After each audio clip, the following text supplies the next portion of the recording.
یا اللہ الحمد للہ وکفا وسلام علی عبادہ الذین اصطفیٰ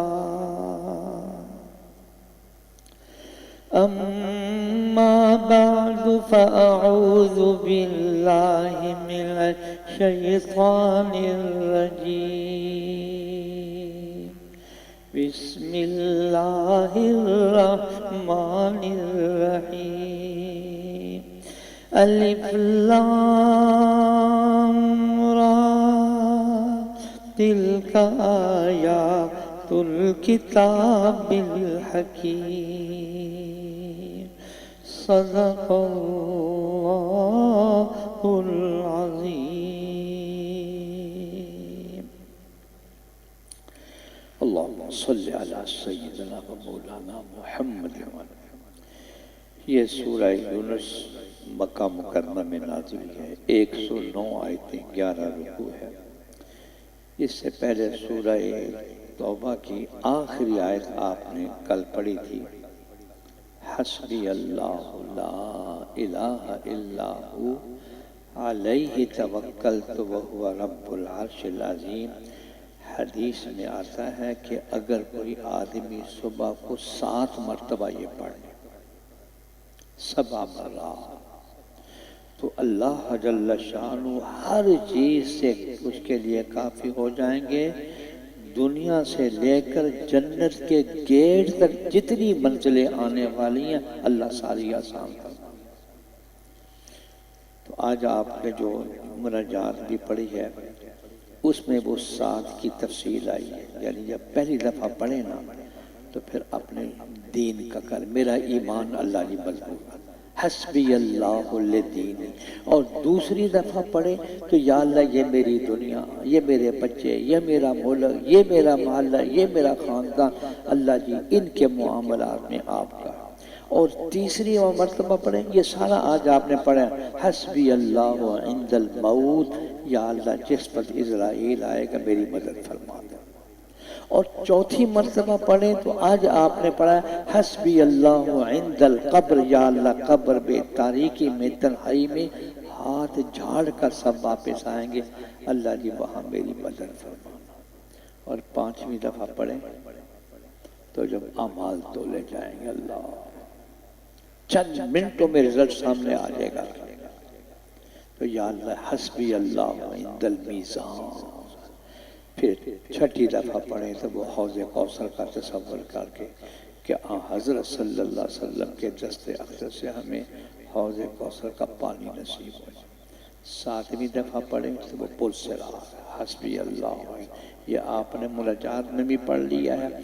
اب میں شروع کرتا ہوں اللہ کے نام سے جو بڑا مہربان نہایت. یہ اس کا نام سورہ یونس ہے. آگے آپ حضرت یونس علیہ السلام کا قصہ پڑھیں گے. مکہ مکرمہ میں نازل ہوئے مکی جتنی بھی صورتیں ہیں ان میں آپ کو ملے گا کفر اور شرک کی برائی، ایمان کی دعوت دی جائے گی. اسی طرح یہ مسائل جو ہے مکی صورتوں میں بیان کیے جائیں گے. تلک آیات الکتاب، یہ حکمت والی کتاب یعنی قرآن کی آیتیں ہیں.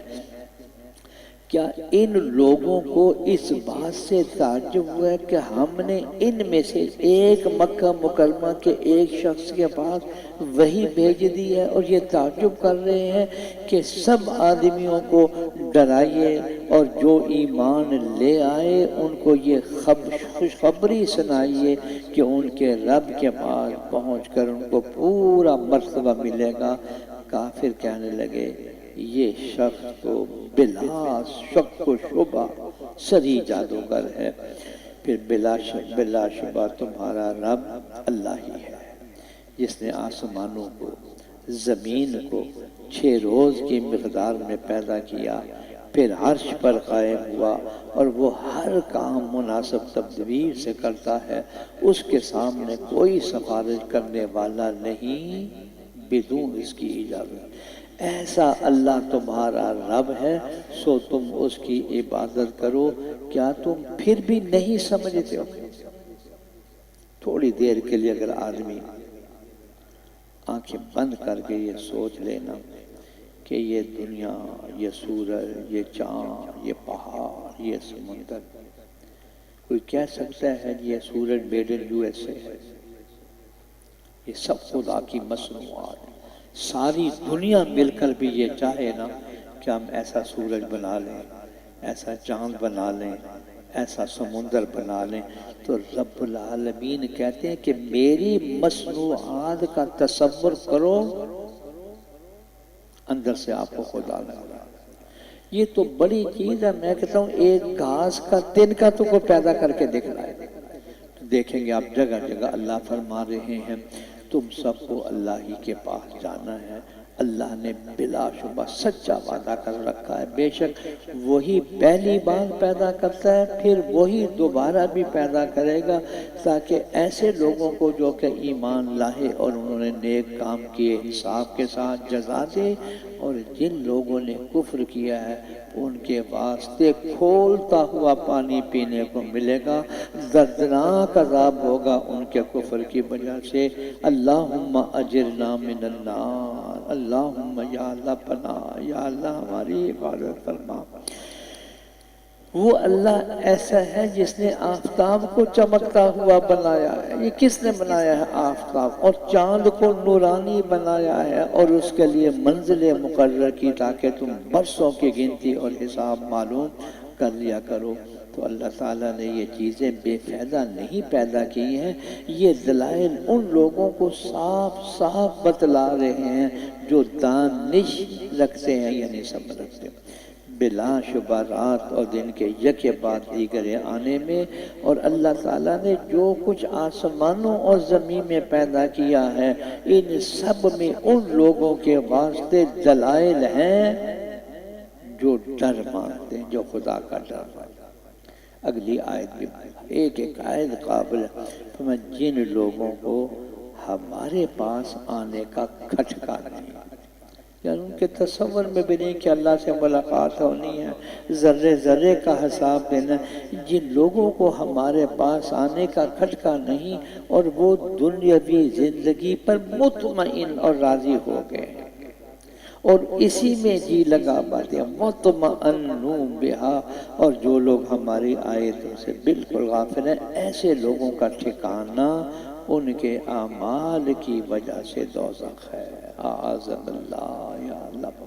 اور یقیناً جو لوگ ایمان لائے اور انہوں نے نیک کام کیے، ان کا رب ان کو بوجہ ان کے مومن ہونے کے ان کے مقصد یعنی جنت تک پہنچا دے گا۔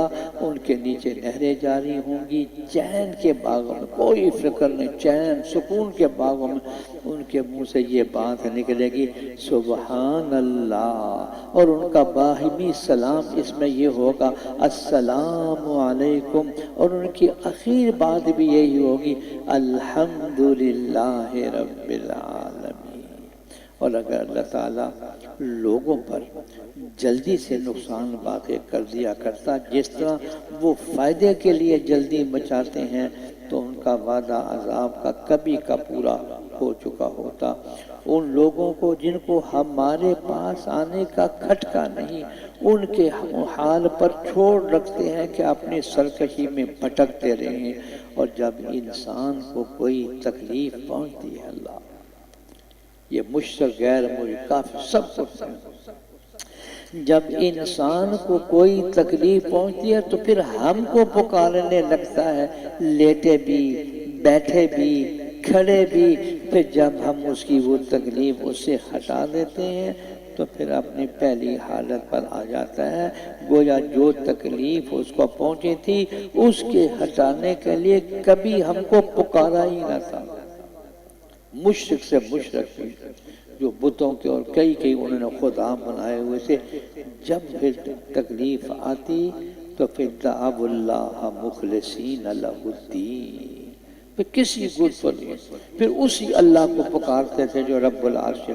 تو ہم کو پکارا ہی، ان حد سے نکلنے والوں کے اعمال کو اسی طرح مستحسن معلوم ہوتے ہیں، اور ہم نے تم سے پہلے بہت سے گروہوں کو ہلاک کر دیا ہے جب کہ انہوں نے ظلم کیا، حالانکہ ان کے پاس ان کے پیغمبر دلائل لے کر آئے اور وہ ایسے کب تھے کہ ایمان لے آتے، ہم مجرم لوگوں کو ایسی ہی سزا دیا کرتے ہیں۔ پھر ان کے بعد ہم نے دنیا میں بجائے ان کے تم کو آباد کیا، ہم دیکھ لیں کہ تم کس طرح کام کرتے ہو، اور جب ان کے سامنے ہماری آیتیں پڑھی جاتی ہیں جو بالکل صاف صاف ہیں، تو یہ لوگ جن کو ہمارے پاس آنے کا کھٹکا نہیں ہے، آخرت کا یقین نہیں ہے، تو یہ حضور سے صلی اللہ علیہ وسلم سے کہتے ہیں، یوں کہتے ہیں کہ اس قرآن کے علاوہ کوئی اور قرآن لے آؤ، اس کو ہم مان لیں گے، یا اس قرآن میں ہمارے کہنے کے مطابق تھوڑی ترمیم کر لو تو پھر ہم مان لیں گے۔ تو یوں کہتے ہیں کہ اس کے سوا کوئی دوسرا قرآن لائیے، یا کم سے کم اس میں کچھ ترمیم کر دیجئے۔ آپ یوں کہہ دیئے کہ مجھ سے یہ نہیں ہو سکتا کہ میں اپنی طرف سے اس میں ترمیم کر دوں، بس میں تو اسی کا اتباع کروں گا جو میرے پاس وحی کے ذریعے سے پہنچا ہے۔ اگر میں اپنے رب کی نافرمانی کروں تو میں ایک بڑے بھاری دن کے عذاب کا اندیشہ رکھتا ہوں۔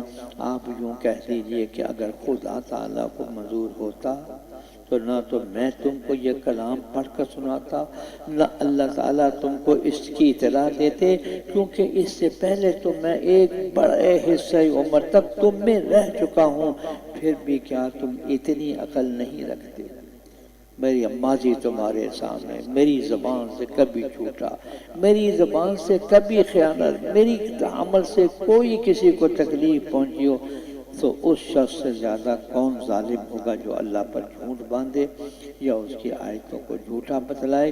یقیناً ایسے مجرموں کو اصلاً فلاح نہ ہوگی، اور یہ لوگ اللہ کو چھوڑ کر ایسی چیزوں کی عبادت کرتے ہیں جو نہ ان کو ضرر پہنچا سکتے ہیں نہ ان کو نفع پہنچا سکیں، اور کہتے ہیں کہ یہ اللہ کے پاس ہمارے سفارشی ہیں۔ آپ کہہ لیجئے کیا تم خدا تعالیٰ کو ایسی چیز کی خبر دیتے ہو جو اللہ تعالیٰ کو معلوم نہیں؟ نہ آسمانوں اور نہ زمین میں، وہ پاک ہے، برتر ہے ان لوگوں کے شرک سے، اور تمام آدمی ایک ہی طریقے کے تھے، پھر انہوں نے اختلاف پیدا کر لیا، اور اگر ایک بات نہ ہوتی جو آپ کے رب کی طرف سے پہلے ٹھہر چکی ہے، تو جس میں یہ لوگ اختلاف کر رہے ہیں اس کا قطعی فیصلہ ہو چکا ہوتا۔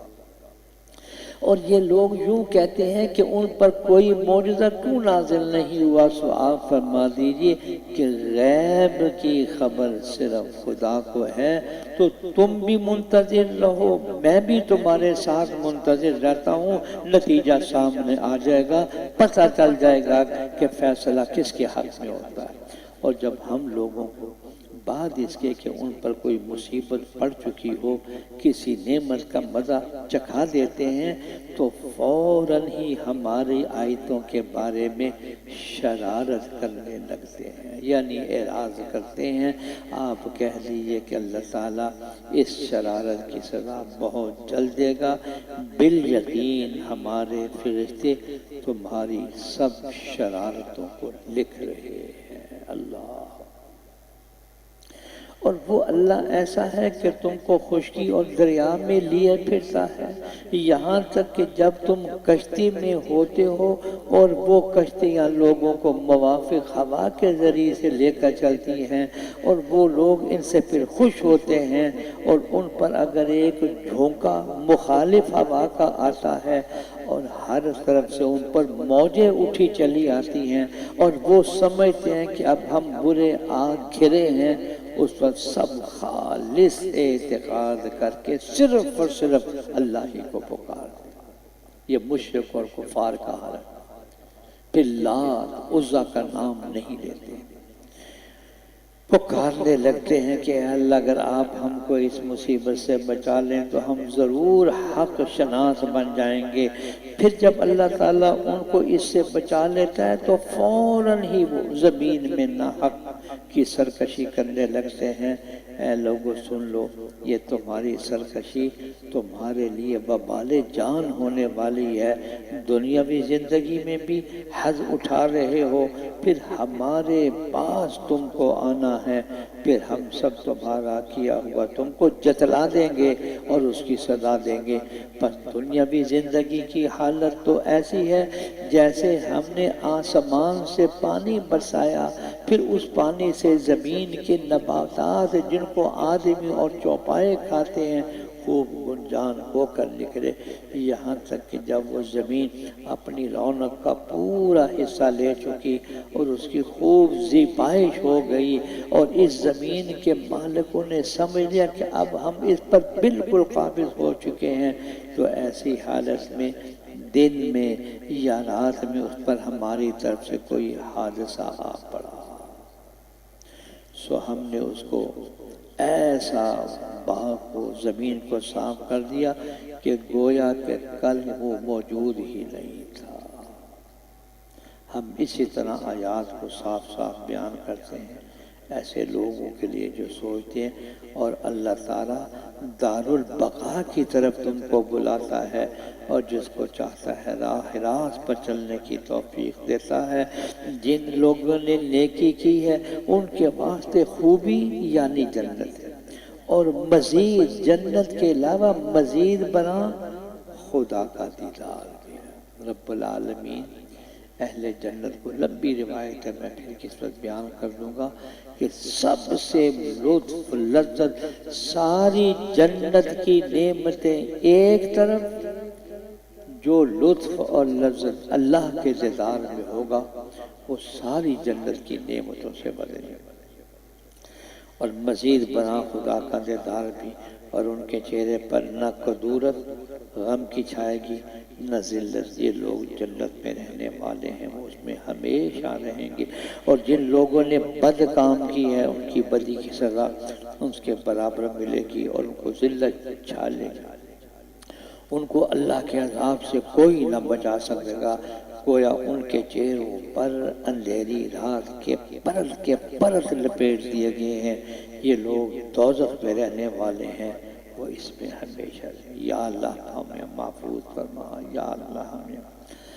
اور وہ دن بھی قابل ذکر ہے جس روز ہم ان سب کو میدان قیامت میں جمع کریں گے، پھر مشرکین سے کہیں گے تم اور تمہارے شریک اپنی جگہ پر ٹھہرو، پھر ہم ان کے عبادت کرنے والوں کو بھی معبودین کو آپس میں پھوٹ ڈالیں گے، اور ان کے وہ شرکا ان سے خطاب کر کے کہیں گے کہ تم ہماری عبادت نہیں کرتے تھے، سو ہمارے اور تمہارے درمیان خدا کافی گواہ ہے کہ ہم کو تمہاری عبادت کی خبر بھی نہ تھی۔ اس مقام پر ہر شخص اپنے اگلے کیے ہوئے کاموں کا امتحان کر لے گا، اور یہ لوگ اللہ کے عذاب کی طرف جو ان کا مالک حقیقی ہے لوٹائے جائیں گے، اور جو کچھ معبود انہوں نے تلاش رکھے ہیں سب ان سے غائب اور گم ہو جائیں گے۔ اللہ جل شانہ ہم سبوں کو بلا حساب جنت عطا فرمائے، اور جہنم کے عذاب سے اللہ ہماری حفاظت فرمائے، آمین یا رب العالمین۔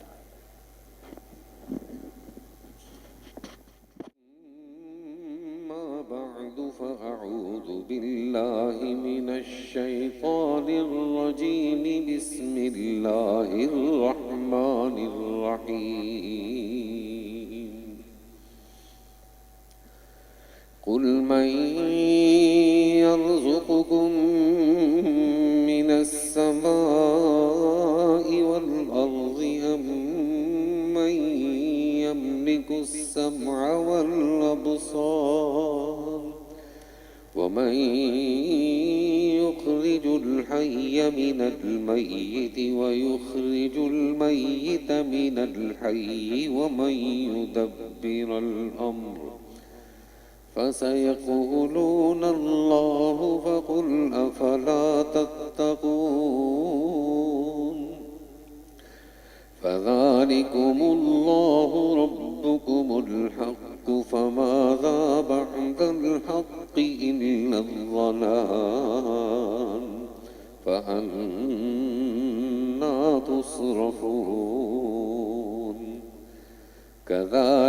حقت كلمة ربك على الذين فسقوا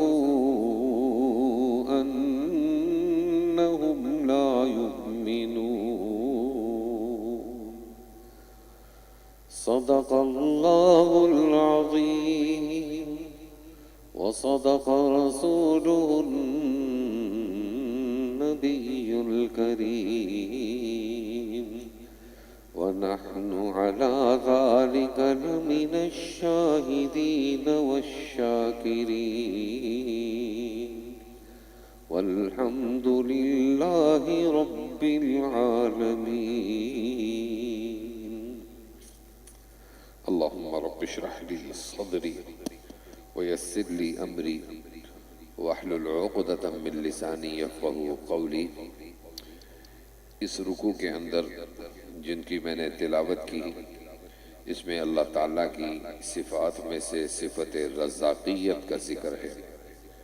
اسی طرح صفت خلق اور صفت تدبیر کو بیان کیا جا رہا ہے.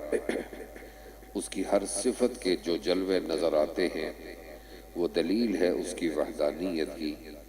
تو پھر یہ لوگ اتنے دلائل کو دیکھنے کے بعد اللہ کے ساتھ کسی کو شریک کیوں ٹھہراتے ہیں؟ اللہ کی یہ جو صفات ہیں انسان جب یہ دیکھ لیتا ہے تو اس کے بعد پھر وہ کیوں کسی کو اللہ کے ساتھ شریک ٹھہراتا ہے؟ اللہ انہی مشرکین سے یہاں فرماتے ہیں آپ ان مشرکین سے کہیے کہ بتلاؤ وہ کون ہے جو تم کو آسمان اور زمین سے رزق پہنچاتا ہے، یا یہ بتلاؤ وہ کون ہے جو تمہارے کانوں اور آنکھوں پر پورا اختیار رکھتا ہے، اور وہ کون ہے جو جاندار چیز کو بے جان چیز سے نکالتا ہے اور بے جان چیز کو جاندار سے نکالتا ہے، اور وہ کون ہے جو تمام کاموں کی تدبیر کرتا ہے. ان سے یہ سوالات کیجئے تو ضرور وہ جواب میں یہی کہیں گے ان سب افعال کا فاعل اللہ ہے. فَذَلِكُمُ اللَّهُ رَبُّكُمُ الْحَقُّ. تو ان سے کہیے کہ پھر شرک سے کیوں نہیں پرہیز کرتے؟ سو یہ ہے اللہ جو تمہارا رب حقیقی ہے. پھر امر حق کے بعد اور کیا رہ گیا بجز گمراہی کے؟ پھر حق کو چھوڑ کر کہاں باطل کی طرف پھرے جاتے ہیں. اسی طرح آپ کے رب کی یہ ازلی بات کہ یہ ایمان نہ لائیں گے تمام متمرد یعنی سرکش لوگوں کے حق میں ثابت ہو چکی ہے. آپ ان سے یوں بھی کہیے کہ کیا تمہارے تجویز کیے ہوئے شرکاء میں کوئی ایسا ہے جو پہلی بار بھی مخلوق کو پیدا کرے پھر قیامت میں بھی دوبارہ بھی پیدا کرے؟ آپ کہہ دیجئے کہ اللہ پہلی بار بھی پیدا کرتا ہے پھر وہی دوبارہ پیدا کرے گا. سو پھر تم کہاں حق سے پھرے جاتے ہو؟ قُلْ هَلْ مِن شُرَكَائِكُمْ. اور آپ ان سے یوں بھی کہیے کہ تمہارے شرکاء میں کوئی ایسا ہے کہ امر حق کا رستہ بتلاتا ہو؟ آپ کہہ دیجئے کہ اللہ ہی امر حق کا رستہ بھی بتلاتا ہے. تو پھر آیا جو شخص امر حق کا رستہ بتلاتا ہو وہ زیادہ اتباع کے لائق ہے یا وہ شخص جس کو بے بتلائے خود ہی رستہ نہ سوچے؟ تو اے مشرکین تم کو کیا ہو گیا؟ تم کیسی تجویزیں کرتے ہو؟ اور ان میں اکثر لوگ صرف بے اصل خیالات پر چل رہے ہیں، اور یقیناً بے اصل خیالات امر حق کے اس بات میں ذرا بھی مفید نہیں. خیر یہ جو کچھ کر رہے ہیں یقیناً اللہ کو سب خبر ہے، وقت پر سزا دے گا. اور یہ قرآن افترا کیا ہوا نہیں ہے کہ غیر اللہ سے صادر ہوا ہو، بلکہ یہ تو ان کتابوں کی تصدیق کرنے والا ہے جو اس کے قبل نازل ہو چکی ہیں، اور احکام ضروریہ یعنی الہیہ کی تفصیل بیان کرنے والا ہے، اور اس میں کوئی بات شک و شبہ کی نہیں، اور وہ رب العالمین کی طرف سے نازل ہوا ہے. ام یقولون افترا. اب یہاں سے اللہ تعالیٰ قرآن کی صداقت کے حوالے سے کفار کو ایک چیلنج کر رہے ہیں، اور وہ چیلنج یہ ہے کہ اگر یہ کلام انسان کا ہے جس طرح کہ یہ مشرک لوگ کہتے ہیں، تو اللہ فرماتے ہیں کہ تم بھی اس جیسی کوئی ایک صورت لے آؤ، اکیلے نہیں، چاہے عرب اور عجم کے لوگوں کو ملا لو، اور تمہیں چیلنج ہے کہ تم ایک صورت چھوٹی سی اس کے مقابلے میں لے آؤ. ہرگز ایسا نہیں کر سکتے. اور اللہ تعالیٰ یہ فرمانے ام یقولون افترا. کیا یہ لوگ یوں کہتے ہیں کہ آپ نے اس کو افترا کر لیا ہے؟ آپ کہہ دیجئے کہ تو پھر تم اس کے مثل ایک ہی صورت بنا لاؤ، اور اکیلے نہیں، جن غیر اللہ کو بلا سکو ان کو مدد کے لیے بلا لو اگر تم سچے ہو. بل کذبوا، بلکہ ایسی چیز کی تکذیب کرنے لگے جس کے صحیح اور سقیم ہونے کو اپنے احاطہ علم میں نہیں لائے، اور ان کو اس قرآن کی تکذیب کا اخیر نتیجہ نہیں ملا جو کافر لوگ ان سے پہلے ہوئے ہیں، اسی طرح انہوں نے بھی جھٹلایا تھا، سو دیکھ لیجئے ان ظالموں کا انجام کیسا برا ہوا۔ اسی طرح ان کا ہوگا، اور ان میں سے بعض ایسے ہیں جو اس قرآن پر ایمان لے آئیں گے، اور بعض ایسے ہیں کہ اس پر ایمان نہ لائیں گے، اور آپ کا رب ان مفسدوں کو خوب جانتا ہے۔ اور ان دلائل کے بعد بھی اگر آپ کو جھٹلاتے رہے تو بس اخیر بات یہ کہہ دیجئے کہ اچھا صاحب، میرا کیا ہوا مجھ کو ملے گا اور تمہارا کیا ہوا تم کو ملے گا، تم میرے کیے ہوئے کا جواب دہ نہیں ہو اور میں تمہارے کیے ہوئے کا جواب دہ نہیں ہوں۔ اور آپ ان کے ایمان کی توقع چھوڑ دیجئے، کیونکہ ان میں گو بعض ایسے بھی ہیں جو ظاہر میں آپ کی طرف کان لگا بیٹھتے ہیں، کیا آپ بہروں کو سنا کر ان کے ماننے کا انتظار کرتے ہیں؟ وہ ان کو سمجھ بھی نہ ہو۔ اور اسی طرح ان میں بعض ایسے ہیں کہ ظاہراً آپ کو مع معجزات اور کمالات دیکھ رہے ہیں، پھر کیا آپ اندھوں کو رستہ دکھانا چاہتے ہیں؟ وہ ان کو بصیرت بھی نہ ہو۔ ان اللہ لا یظلم الناس شیئا، یہ یقینی بات ہے کہ اللہ تعالیٰ لوگوں پر ظلم نہیں کرتا، لیکن لوگ خود ہی اپنے آپ کو تباہ کرتے ہیں۔ اور ان کو وہ دن یاد دلائیے جس میں اللہ تعالیٰ ان کو اس کیفیت سے جمع کرے گا کہ وہ ایسا سمجھیں گے گویا وہ دنیا برزخ میں سارے دن کی ایک آدھ گھڑی رہے ہوں، اور آپس میں ایک دوسرے کو پہچانیں گے بھی، اور واقعی اس وقت خسارے میں پڑے وہ لوگ جنہوں نے اللہ کے پاس جانے کو جھٹلایا اور وہ دنیا میں بھی ہدایت پانے والے نہ تھے۔ وَإِمَّا نُرِيَنَّكَ بَعْضَ، یہاں سے اللہ تعالیٰ مشرکین سے جو اللہ نے وعدہ کیا، وہ اللہ یہ چاہتے ہیں کہ اے اللہ کے رسول یعنی محمد صلی اللہ علیہ وسلم کے، کہ اللہ ان مشرکین کو آپ کے ہاتھوں عذاب دینا چاہتے ہیں، آپ کی حیات شریعہ کے اندر ان کو عذاب دینا چاہتے ہیں۔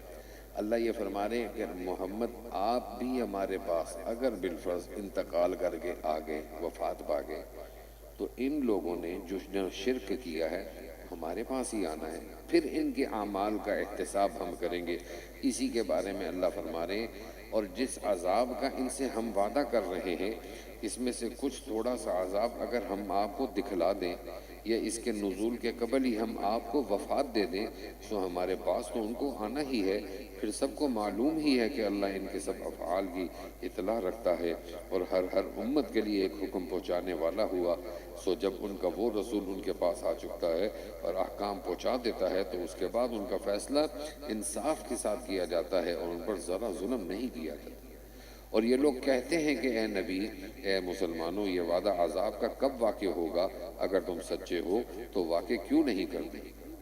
قُلْ لَا أَمْلِكُ لِنَفْسِي، اب اس آیت کے اندر اللہ تعالیٰ ایک بات کی طرف اشارہ فرما رہے ہیں، وہ یہ ہے کہ اس کائنات کے اندر کوئی بھی چیز اللہ کی مرضی کے بغیر نہیں ہوتی۔ اب ساری دنیا مل کر اگر کسی کو نفع پہنچانا چاہے تو نہیں پہنچا سکتی جب تک اللہ نہ چاہے، اور ساری دنیا والے اگر کسی کو نقصان پہنچانا چاہیں تو اللہ اگر نہ چاہے تو کوئی نقصان نہیں پہنچا سکتا۔ اسی طرح رسول اللہ صلی اللہ علیہ وسلم نے بھی یہ ارشاد فرمایا کہ نقصان اور نفع کا میں مالک نہیں ہوں، اللہ ہی ہے۔ اسی کے بارے میں اللہ فرما رہے ہیں قُلْ لَا أَمْلِكُ لِنَفْسِي ضَرًّا وَلَا نَفْعًا، آپ فرما دیجئے کہ میں خود اپنی ذات خاص کے لیے تو کسی نفع کے حاصل کرنے کا اور کسی ضرر کے دفع کرنے کا اختیار رکھتا ہی نہیں، مگر جتنا اختیار خدا کو منظور ہو۔ ہر امت کے لیے ایک معین وقت ہے، سو جب ان کا وہ معین وقت آ پہنچتا ہے تو اس وقت ایک ساتھ نہ پیچھے ہٹ سکتے ہیں اور نہ آگے سے رکھ سکتے ہیں۔ قُلْ أَرَأَيْتُمْ إِنْ أَتَاكُمْ، آپ اس کے متعلق ان سے فرما دیجئے کہ یہ تو بتلاؤ کہ اگر تم پر خدا کا عذاب رات کو آ پڑے یا دن کو، تو اس عذاب میں کون چیز ایسی ہے کہ مجرم لوگ اس کو جلدی مانگ رہے ہیں؟ کیا پھر جب وہ اصل موعود آ ہی پڑے گا اس وقت اس کی تصدیق کرو گے؟ ہاں اب مانا، حالانکہ پہلے سے تم بقصد تکذیب اس کی جلدی مچایا کرتے تھے۔ ثم قیل للذین ظلموا، پھر ظالموں یعنی مشرکوں سے کہا جائے گا کہ ہمیشہ کا عذاب چکھو، تم کو تمہارے ہی کے کیے کا بدلہ ملا ہے۔ اور وہ غایت تعجب اور انکار سے آپ سے دریافت کرتے ہیں کہ کیا عذاب واقعی امر ہے؟ آپ فرما دیجئے کہ ہاں، قسم میرے رب کی وہ واقعی امر ہے۔ وَلَوْ أَنَّ لِكُلِّ نَفْسٍ اور تم کسی طرح خدا کو عاجز نہیں کر سکتے کہ وہ عذاب دینا چاہے اور تم بچ جاؤ. وَلَوْ أَنَّ لِكُلِّ نَفْسٍ اور اگر ہر مشرک شخص کے پاس اتنا مال ہو کہ ساری زمین میں بھر جائے تب بھی اس کو دے کر اپنی جان بچانے لگے، اور جب عذاب دیکھیں گے تو مزید فضیحت کے خوف سے پشیمانی کو اپنے ہی دل میں پوشیدہ رکھیں گے، اور ان کا فیصلہ انصاف کے ساتھ ہوگا اور ان پر ذرا ظلم نہ ہوگا. الا ان للہ ما فی السماوات، یاد رکھو کہ جتنی چیزیں آسمانوں میں اور زمین میں ہیں سب اللہ ہی کی ملک ہیں. الا ان وعد اللہ حق، یاد رکھو کہ اللہ کا وعدہ سچا ہے.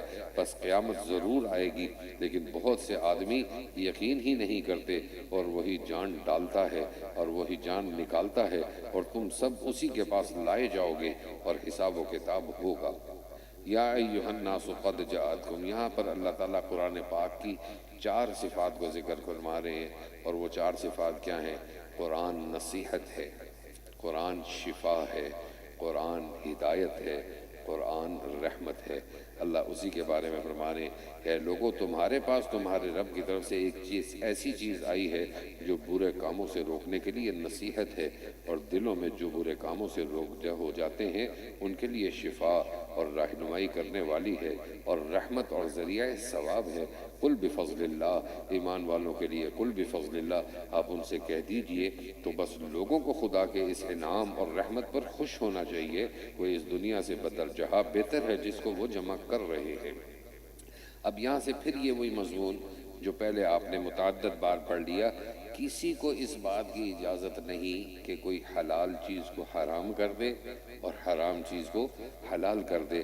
اللہ اسی کے بارے میں فرما رہے ہیں آپ ان سے کہہ دیجئے کہ یہ تو بتلاؤ کہ اللہ تعالیٰ نے تمہارے انتفاع کے لیے جو کچھ رزق بھیجا تھا پھر تم نے اپنی گھڑت سے اس کا کچھ حصہ حرام اور کچھ حلال کر دے دیا. آپ ان سے پوچھئے کہ کیا تم کو خدا نے حکم دیا ہے یا محض اللہ پر اپنی طرف سے افطرا ہی کرتے ہو؟ اور جو لوگ اللہ پر جھوٹ افطرا باندھتے ہیں ان کا قیامت کی نسبت کیا گمان ہے؟ ان اللہ لذو فضل علی الناس، واقعی لوگوں پر اللہ کا بڑا ہی فضل ہے. ولکن اکثرهم لا یشکرون، لیکن اکثر آدمی بے قدر ہیں ورنہ توبہ کر لیتے ہیں. وما تکون فی شان، یہاں سے اللہ تعالیٰ کی ذات ہر چھوٹی بڑی چیز کی خبر رکھتے ہیں، چاہے وہ آسمانوں میں ہو چاہے وہ زمین پہ ہو، اسی کا اللہ ذکر فرمانے. اور آپ خواہ کسی حال میں ہوں، اور من جملہ ان احوال کے آپ کہیں سے قرآن پڑھتے ہوں اور اسی طرح اور لوگ بھی جتنے ہوں، تو جو کام بھی کرتے ہو ہم کو سب کی خبر رہتی ہے جب تم اس کام کو کرنا شروع کرتے ہو. اور آپ کے رب کے علم سے کوئی چیز ذرہ برابر بھی غائب نہ ہے، نہیں، نہ زمین میں اور نہ آسمان میں، بلکہ سب اس کے علم میں حاضر ہیں. اور نہ کوئی چیز اس مقدار مذکور سے چھوٹی ہے اور نہ کوئی چیز اس سے بڑی ہے، مگر یہ سب بوجہ احاطہ علم الہی کے کتاب مبین یعنی لوح محفوظ میں مرقوم ہے. الا ان اولیاء اللہ، یہاں سے اللہ تعالیٰ فرمانے ولایت کے لیے یعنی اللہ کا قرب حاصل کرنے کے لیے، اللہ کو اپنا دوست بنانے کے لیے جو چیزیں ضروری ہیں وہ 2 ہیں، ایک ایمان اور دوسرا تقوی.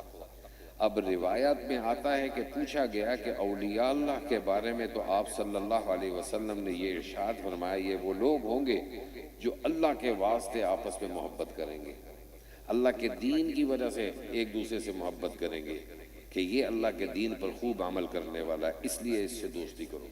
تو کہتے ہیں جب یہ لوگ قیامت کے دن وہاں پر موجود ہوں گے تو نہ یہ شہید ہوں گے نہ یہ وہ لوگ ہوں گے نبی، لیکن ان کا مقام اتنا اونچا ہوگا کہ لوگ ان کو دیکھ کر رشک کریں گے. یہ وہ کون لوگ ہوں گے؟ یہ وہ لوگ ہوں گے جو دنیا میں ایک دوسرے سے اللہ کے لیے محبت کرتے تھے. یاد رکھو اللہ کے دوستوں پر نہ کوئی اندیشہ ہے اور نہ وہ کسی مطلوب کے فوت ہونے پر مغموم ہوتے ہیں. وہ اللہ کے دوست ہیں جو ایمان لائے اور معاصی سے پرہیز رکھتے ہیں. ان کے لیے دنیاوی زندگی میں بھی اور آخرت میں بھی من جانب اللہ خوف اور حزن سے بچنے کی خوشخبری ہے. لا تبدیل لکلمات اللہ، اور اللہ کی باتوں میں یعنی وعدوں میں کچھ فرق ہوا نہیں کرتا. ذالک هو الفوز العظیم، یہ بشارت جو مذکور ہوئی بڑی کامیابی ہے. اور آپ کو ان کی باتیں غم میں نہ ڈالیں، تمام تر غلبہ اور قدرت بھی خدا ہی کے لیے ثابت ہے. وہ ان کی باتیں سنتا ہے اور ان کی حالت جانتا ہے، وہ آپ کا بدلہ خود لے لے گا. الا ان للہ من فی السماوات، یاد رکھو کہ جتنے کچھ آسمانوں میں ہیں اور جتنے زمین میں ہیں، یعنی جن اور انس اور فرشتے، یہ سب اللہ ہی کے مملوک ہیں، اور جو کہ اللہ کو چھوڑ کر دوسرے شرکاء کی عبادت کر رہے ہیں، خدا جانے کس چیز کا اتباع کر رہے ہیں، محض بے سند خیال کا اتباع کر رہے ہیں اور محض قیاسی باتیں کر رہے ہیں۔ هو الذی جعل لکم اللیل لتسکنوا فیہ والنہار مبصرا، وہ اللہ ایسا ہے جس نے تمہارے لیے رات بنائی تاکہ تم اس میں آرام کرو، اور دن بھی اس طور پر بنایا کہ دیکھنے بھالنے کا ذریعہ ہے۔ اس میں دلائل توحید ہیں ان لوگوں کے لیے جو تدبر کے ساتھ ان مضامین کو سنتے ہیں۔ قالوا اتخذ اللہ ولدا، وہ کہتے ہیں کہ نعوذ باللہ، اللہ تعالیٰ اولاد رکھتا ہے۔ سبحان اللہ، کیسی سخت بات کہی۔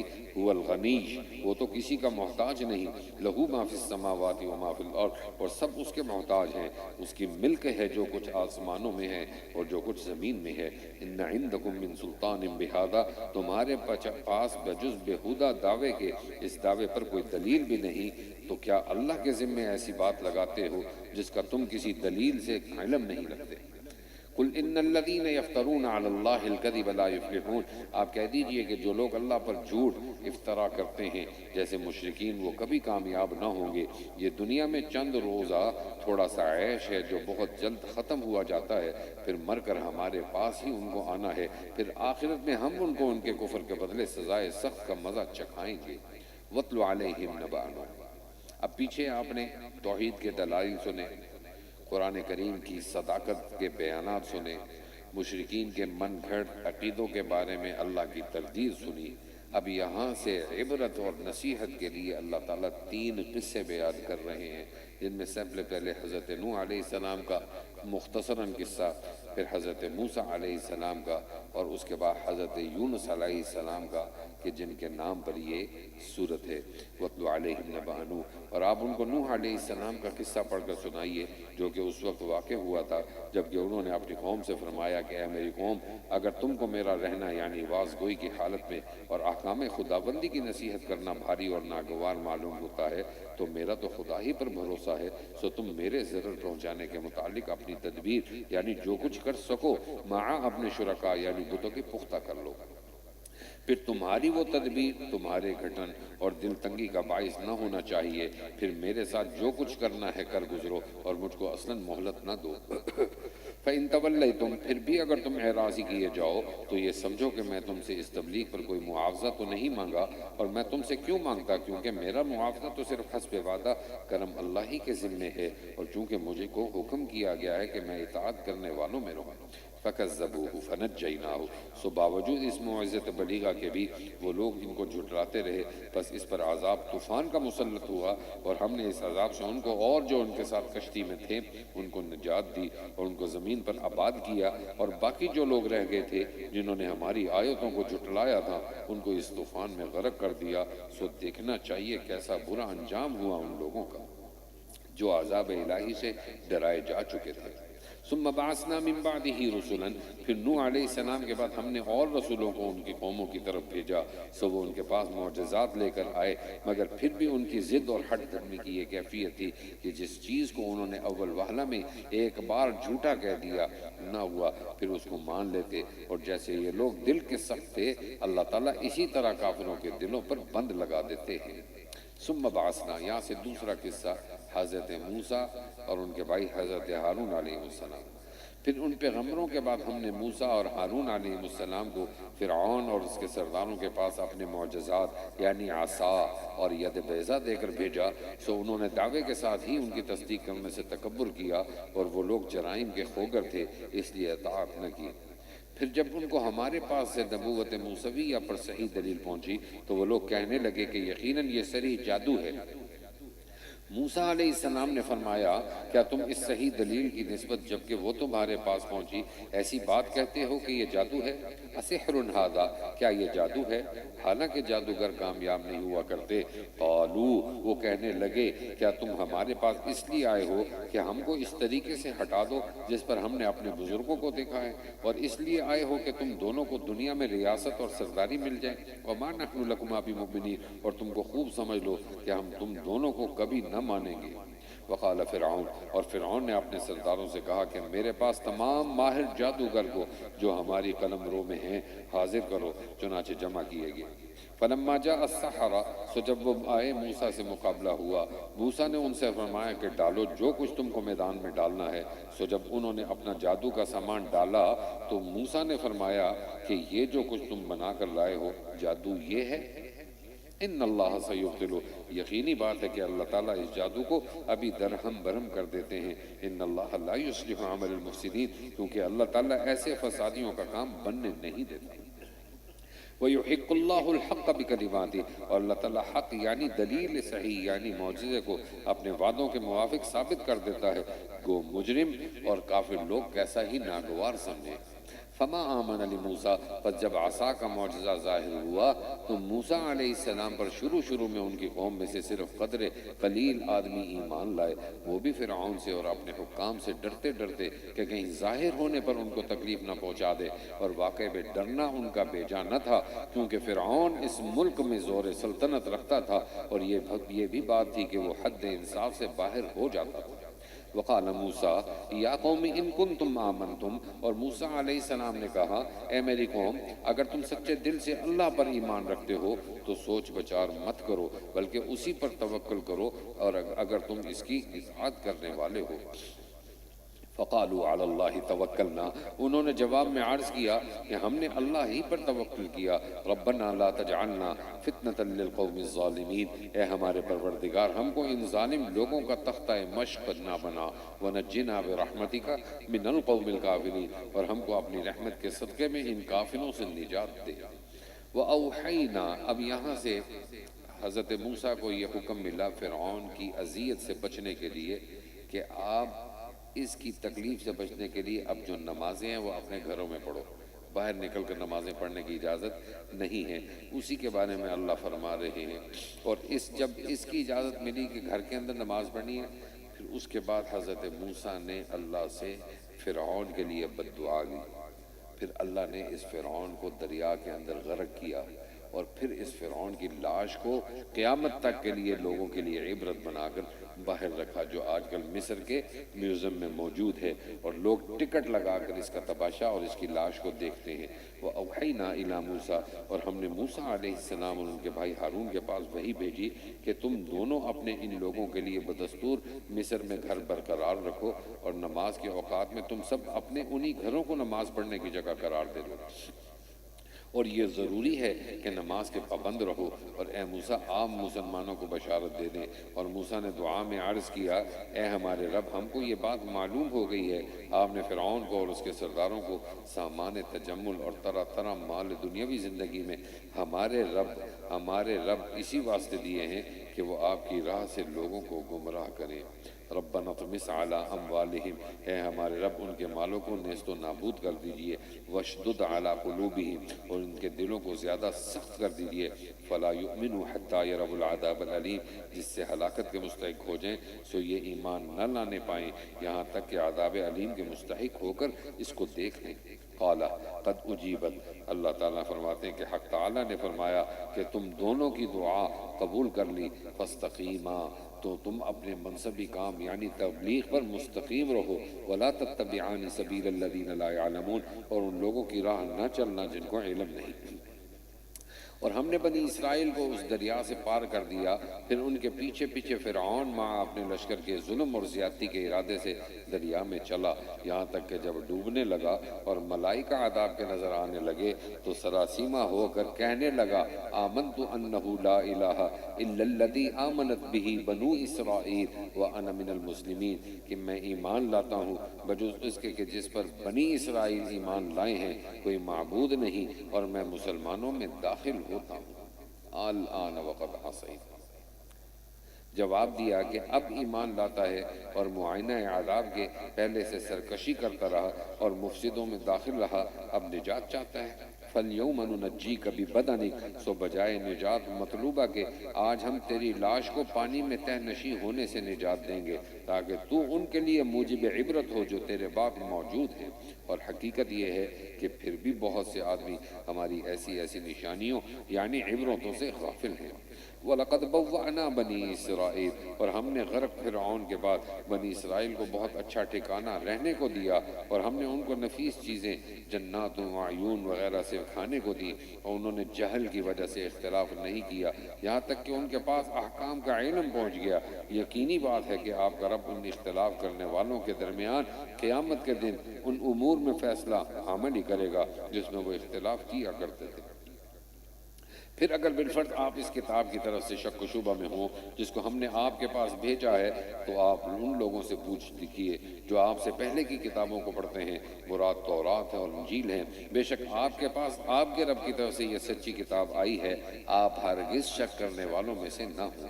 وَلَا تَكُونَنَّ مِنَ الَّذِينَ كَذَّبُوا بِآيَاتِ اللَّهِ، اور نہ شک کرنے والوں سے بڑھ کر ان لوگوں میں ہوں جنہوں نے اللہ کی آیتوں کو جھٹلا کر کہیں آپ نعوذ باللہ تباہ نہ ہو جائیں۔ یقیناً جن لوگوں کے حق میں آپ کے رب کی یہ ازلی بات کہ ایمان نہ لائیں گے ثابت ہو چکی، وہ کبھی ایمان نہ لائیں گے۔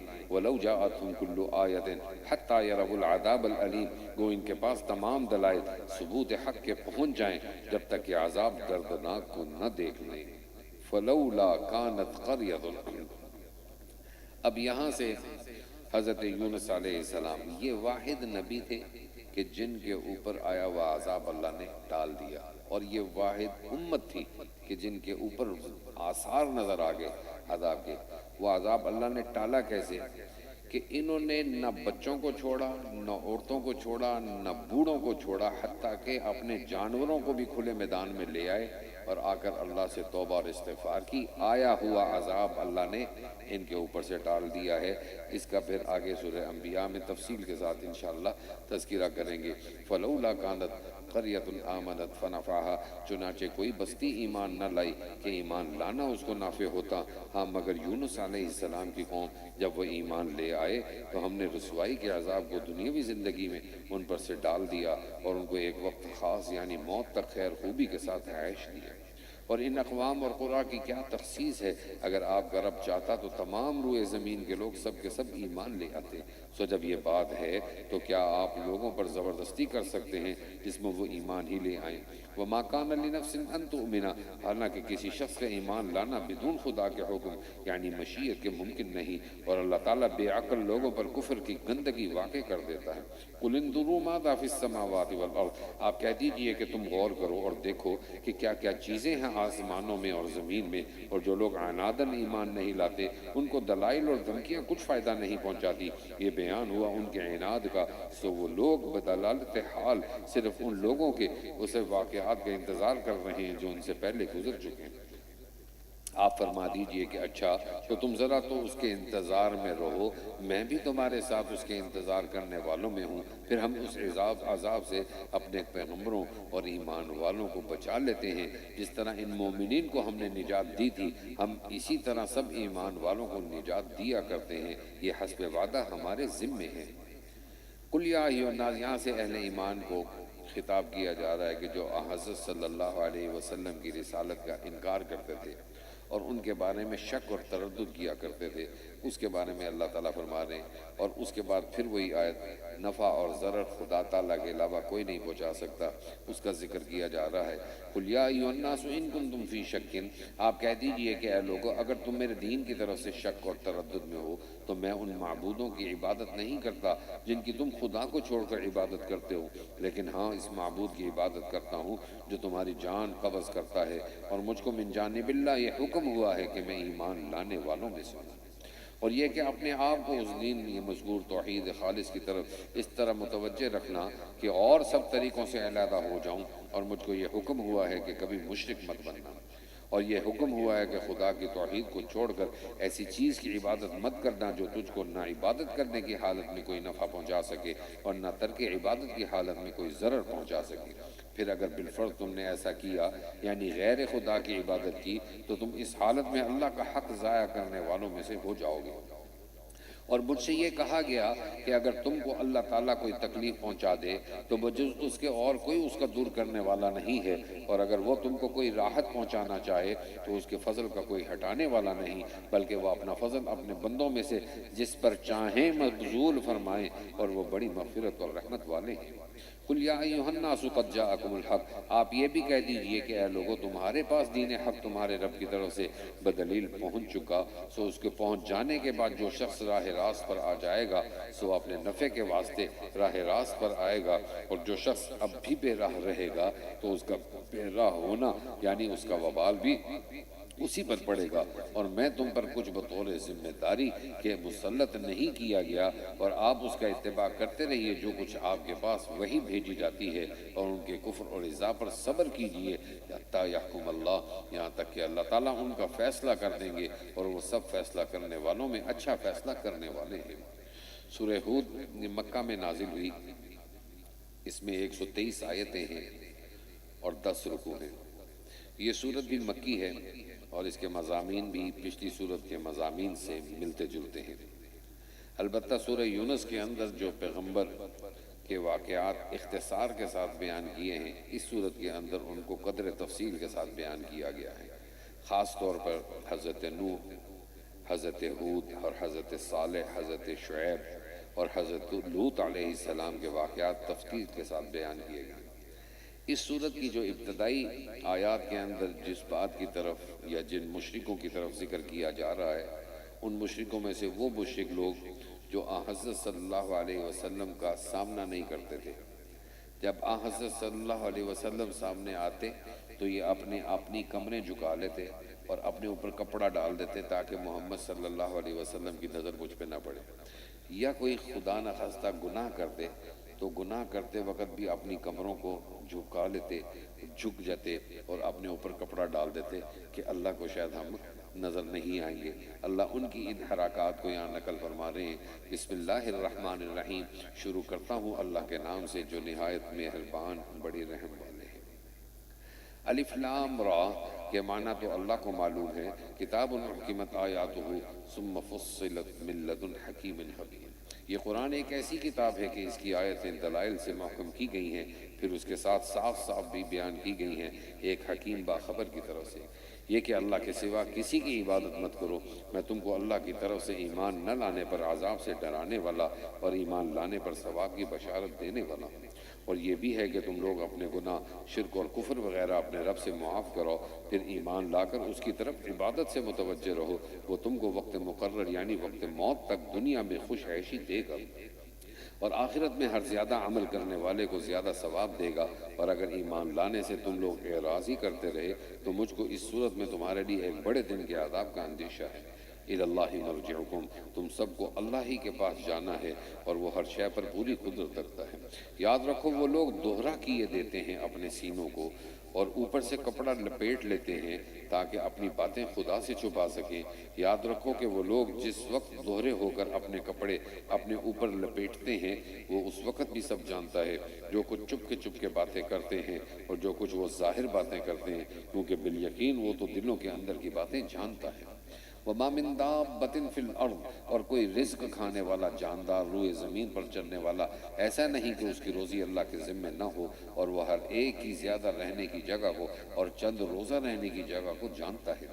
سب چیزیں کتاب مبین یعنی لوح محفوظ میں بھی منضبط اور مندرج ہیں، اور وہ اللہ ایسا ہے کہ سب آسمان اور زمین کو 6 دن کی مقدار میں پیدا کیا، اور وہ اس وقت اس کا عرش پانی پر تھا، اس وقت عرش پر پانی تھا یعنی وکانا، اس وقت اوپر عرش تھا اور نیچے پانی تھا اور کوئی چیز نہیں تھی۔ وَكَانَ عَرْشُهُ عَلَى الْمَاءِ، اور اس وقت اس کا عرش پانی پر تھا تاکہ تم کو آزمائے کہ دیکھیں تم میں اچھا عمل کرنے والا کون ہے۔ اور اگر آپ لوگوں سے کہتے ہیں کہ یقیناً تم لوگ مرنے کے بعد قیامت کے دن دوبارہ زندہ کیے جاؤ گے، تو ان میں جو لوگ کافر ہیں وہ قرآن کی نسبت جس میں بحث کی خبر ہے کہتے ہیں کہ یہ تو نرا صاف جادو ہے، اور اگر تھوڑے دنوں تک مراد دنیاوی زندگی ہے ہم ان سے عذاب موعود کو ملتوی رکھتے ہیں کہ اس میں حکمتیں ہیں، تو بطور انکار اور استہزاء کے کہنے لگتے ہیں کہ اس عذاب کو کون چیز روک رہی ہے؟ یاد رکھو جس دن وقت موعود پر وہ عذاب آن پڑے گا تو پھر کسی کے ٹالے نہ ٹلے گا، اور جس عذاب کے ساتھ یہ استہزاء کر رہے تھے وہ ان کو آگ گھیرے گا۔ وَلَئِنْ أَذَقْنَا الْإِنسَانَ مِنَّا رَحْمَةً، اور اگر ہم انسان کو اپنی مہربانی کا مزہ چکھا کر اس سے چھین لیتے ہیں تو وہ نا امید اور نا شکر ہو جاتا ہے، اور اگر اس کو کسی تکلیف کے بعد جو کہ اس پر واقع ہوئی وہ کسی نعمت کا مزہ چکھا دیں تو ایسا اتراتا ہے کہ کہنے لگتا ہے کہ میرا سب دکھ درد رخصت ہوا، اب کبھی نہ ہوگا۔ پس وہ اترانے لگتا ہے، شیخی بکھارنے لگتا ہے۔ مگر جو لوگ مستقل مزاج ہیں اور نیک کام کرتے ہیں وہ ایسے نہیں ہوتے۔ اولئک لہم مغفرۃ واجر کبیر، ایسے لوگوں کے لیے بڑی مغفرت اور بڑا اجر ہے۔ فلعلک تارک بعض، پھر یہاں سے انہی مشرکین کا وہ رد کہ وہ یہ کہتے ہیں کہ تم کوئی ایسا قرآن پیش کرو جس میں ہمارے معبودوں کو برا بھلا نہ کہا ہو۔ اس پر اللہ نے یہ آیت نازل فرمائی، سو شاید آپ تنگ ہو کر ان احکام میں سے جو آپ کے پاس وحی کے ذریعے سے بھیجے جاتے ہیں بعض کو کہ وہ تبلیغ ہے چھوڑ دینا چاہتے ہیں، اور آپ کا دل اس بات سے تنگ ہوتا ہے کہ وہ کہتے ہیں اگر یہ نبی ہیں تو ان پر کوئی خزانہ کیوں نہیں نازل ہوا، یا ان کے ہمراہ کوئی فرشتہ جو ہم سے بھی بولتا جاتا کیوں نہیں آتا؟ تو آپ ان کفار کے اعتبار سے صرف ڈرانے والے ہیں، اور پورا اختیار رکھنے والا ہر شے پر تو اللہ ہی ہے۔ ام یقولون افترا، یہ مضمون بھی پہلے گزر چکا۔ کیا اس کی نسبت یوں کہتے ہیں کہ نعوذ باللہ آپ نے اس کو اپنی طرف سے خود بنا لیا ہے؟ آپ جواب میں فرما دیجئے کہ اگر یہ میرا بنایا ہوا تو اچھا تم بھی اس جیسی 10 صورتیں جو تمہاری بنائی ہوئی ہوں لے آؤ اپنی مدد کے لیے، جن غیر اللہ کو بلا سکو بلا لو اگر تم سچے ہو۔ پھر یہ کفار اگر تم لوگوں کا کہنا کہ اس کی مثل بنا لاؤ نہ کر سکیں تو تم ان سے کہہ دو کہ اب تو یقین کر لو یہ قرآن اللہ ہی کے علم اور قدرت سے اترا ہے، اور یہ بھی یقین کر لو اللہ الہ الا ہو کہ اللہ کے سوا کوئی معبود نہیں، پھر اب بھی مسلمان ہوتے یا ہو یا نہیں۔ من کان یرید الحیات الدنیا، یہاں سے اللہ تعالیٰ انسانوں کے 2 گروہوں کا ذکر کر رہے ہیں، ایک دنیا کا طالب اور ایک آخرت کا طالب۔ من کان یرید الحیات الدنیا، جو شخص اپنے اعمال خیر سے محض حیات دنیاوی کی منفعت اور اس کی رونق حاصل کرنا چاہتا ہے تو ہم ان لوگوں کے ان اعمال کی جزا ان کو دنیا ہی میں پورے طور سے بھگتا دیتے ہیں، اور ان کے لیے دنیا میں کچھ کمی نہیں ہوتی۔ یہ ایسے لوگ ہیں کہ ان کے لیے آخرت میں بجز دوزخ کے اور کچھ ثواب وغیرہ نہیں۔ انہوں نے جو کچھ کیا تھا وہ آخرت میں سب کا سب نکارہ ثابت ہوگا، اور واقع میں تو جو کچھ کر رہے ہیں وہ اب بھی بے اثر ہے۔ افمن کان علی بینہ، یہاں پر اب اللہ تعالیٰ ایمان رکھنے پر یعنی قرآن پر ایمان رکھنے اور ایمان نہ رکھنے والوں کا بیان اور اس کا نتیجہ بیان فرما رہے ہیں۔ افمن کان علی بینۃ من ربی، کیا منکر قرآن ایسے شخص کے برابری کر سکتا ہے جو قرآن پر قائم ہو جو کہ اس کے رب کی طرف سے آیا ہے، اور اس قرآن کے ساتھ ایک گواہ تو اسی میں موجود ہے اور ایک اس سے پہلے یعنی موسیٰ علیہ السلام کی کتاب ہے جو کہ احکام بتلانے کے اعتبار سے امام ہے اور رحمت ہے۔ ایسے لوگ اس قرآن پر ایمان رکھتے ہیں، اور کافر کا حال یہ ہے کہ جو شخص دوسرے فرقوں میں سے اس قرآن کا انکار کرے گا تو دوزخ اس کے وعدے کی جگہ ہے۔ سو اے مخاطب تم قرآن کی طرف سے شک میں مت پڑنا، بلا شک و شبہ سچی کتاب ہے تمہارے رب کے پاس سے آئی ہے، لیکن بہت سے آدمی ایمان نہیں لاتے۔ ومن اظلم ممن افترا، اور ایسے شخص سے زیادہ کون ظالم ہوگا جو اللہ پر جھوٹ باندھے۔ ایسے لوگ قیامت کے روز اپنے رب کے سامنے پیش کیے جائیں گے، اور اعمال کے گواہ فرشتے علی الاعلان یوں کہیں گے کہ یہ وہ لوگ ہیں کہ جنہوں نے اپنے رب کی نسبت جھوٹی باتیں لگائی تھیں، سب سن لو، ایسے ظالموں پر خدا کی زیادہ لعنت ہے۔ الذین یصدون عن سبیل اللہ، جو کہ اپنے کفر اور ظلم کے ساتھ دوسروں کو بھی خدا کی راہ یعنی دین سے روکتے تھے، اور اس راہ میں کجی اور شبہات نکالنے کی تلاش اور فکر میں رہا کرتے تھے تاکہ دوسروں کو گمراہ کریں، اور وہ آخرت کے بھی منکر تھے۔ یہ لوگ تمام زمین کے تختے پر بھی خدا تعالیٰ کو عاجز نہیں کر سکتے تھے، اور نہ ان کا خدا کے سوا کوئی مددگار ہوا، ایسوں کو اوروں سے دونی سزا ہوگی۔ یہ لوگ نہ سن سکتے تھے اور نہ دیکھتے تھے، یہ وہ لوگ ہیں جو اپنے آپ کو برباد کر بیٹھے، اور جو معبود انہوں نے تراش کر رکھے تھے آج ان سے سب غائب اور گم ہو گئے، کوئی بھی تو کام نہ آیا۔ بس لازمی بات ہے کہ آخرت میں سب سے زیادہ خسارے میں یہی لوگ ہوں گے۔ ان الذین آمنوا وعملوا الصالحات، بے شک جو لوگ ایمان لائے اور انہوں نے اچھے اچھے کام کیے اور دل سے اپنے رب کی طرف جھکے، ایسے لوگ اہل جنت اور وہ اس میں ہمیشہ رہیں گے۔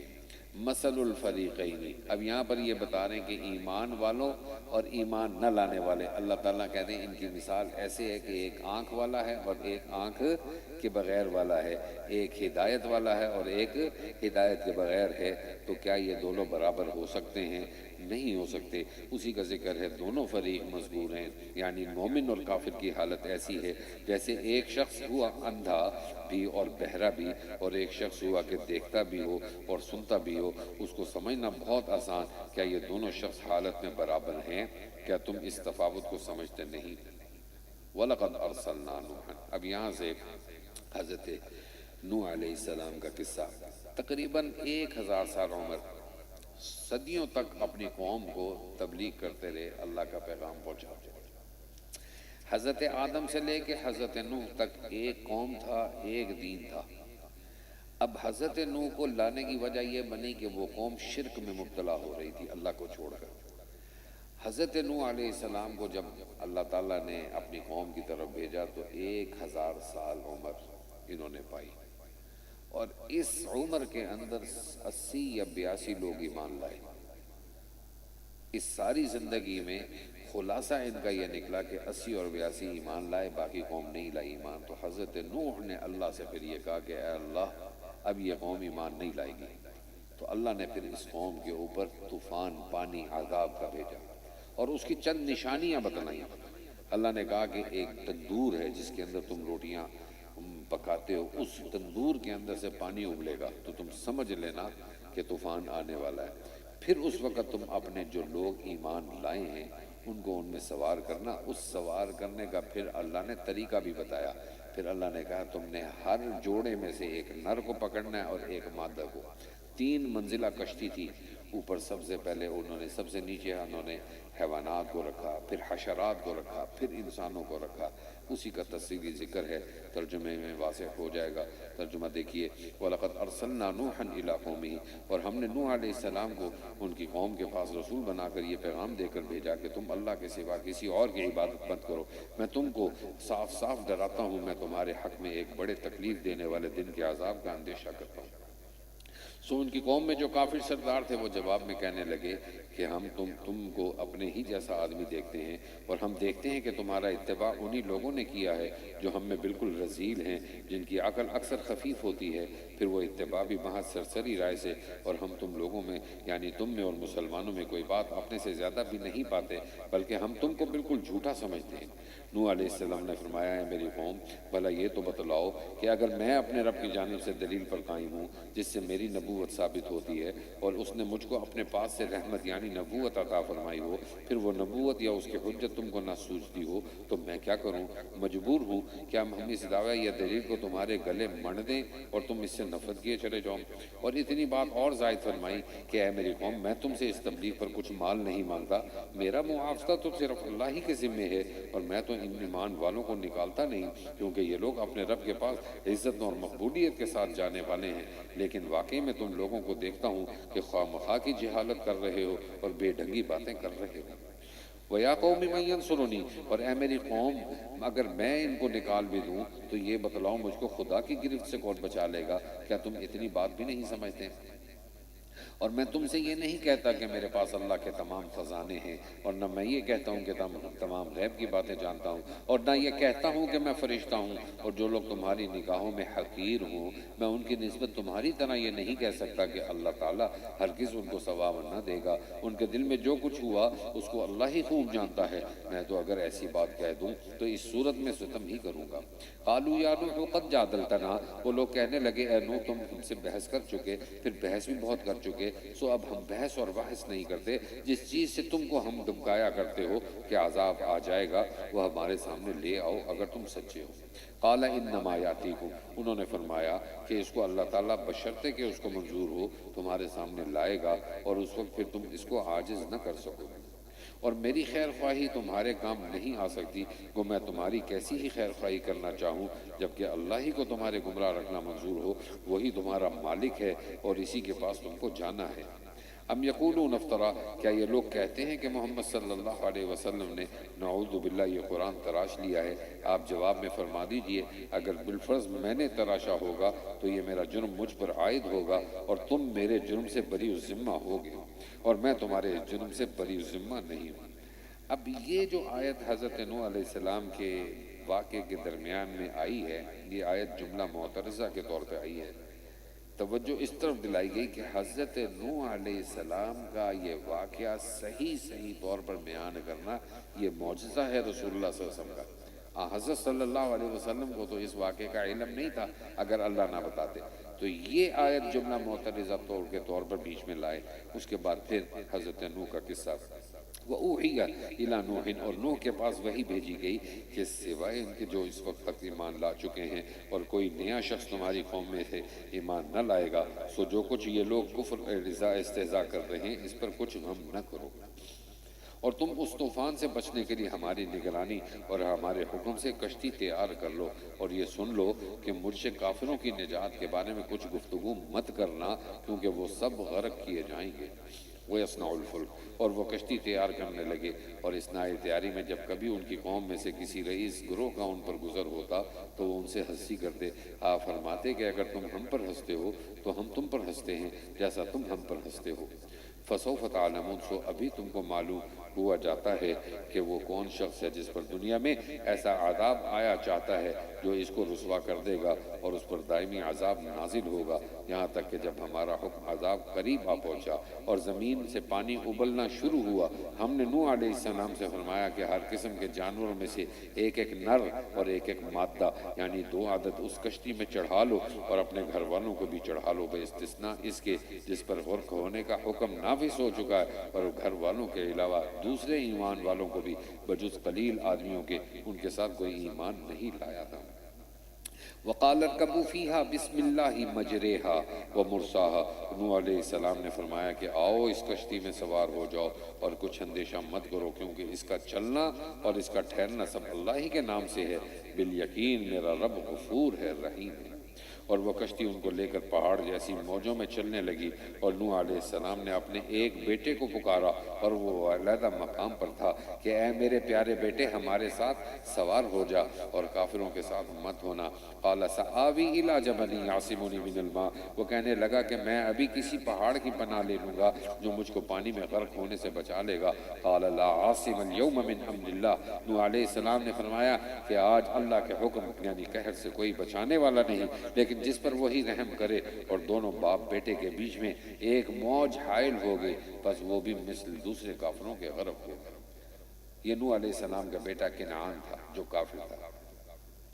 وقیل یا ارض ابلعی، یہاں پر اب حضرت نوح علیہ السلام اللہ سے یہ کہہ رہے ہیں، اب پہلے زمین کو کہا، آئے جب کفار غرق ہو چکے تو حکم ہو گیا کہ اے زمین اپنا پانی جو کہتی تیری سطح پر موجود ہے نگل جا، اور ایسا آسمان برسنے سے تھم جا، چنانچہ دونوں امر واقع ہو گئے اور پانی گھٹ گیا اور قصہ ختم ہوا، اور کشتی کوہ جودی پر آ ٹھہری اور کہہ دیا گیا کہ کافر لوگ رحمت سے دور ہیں۔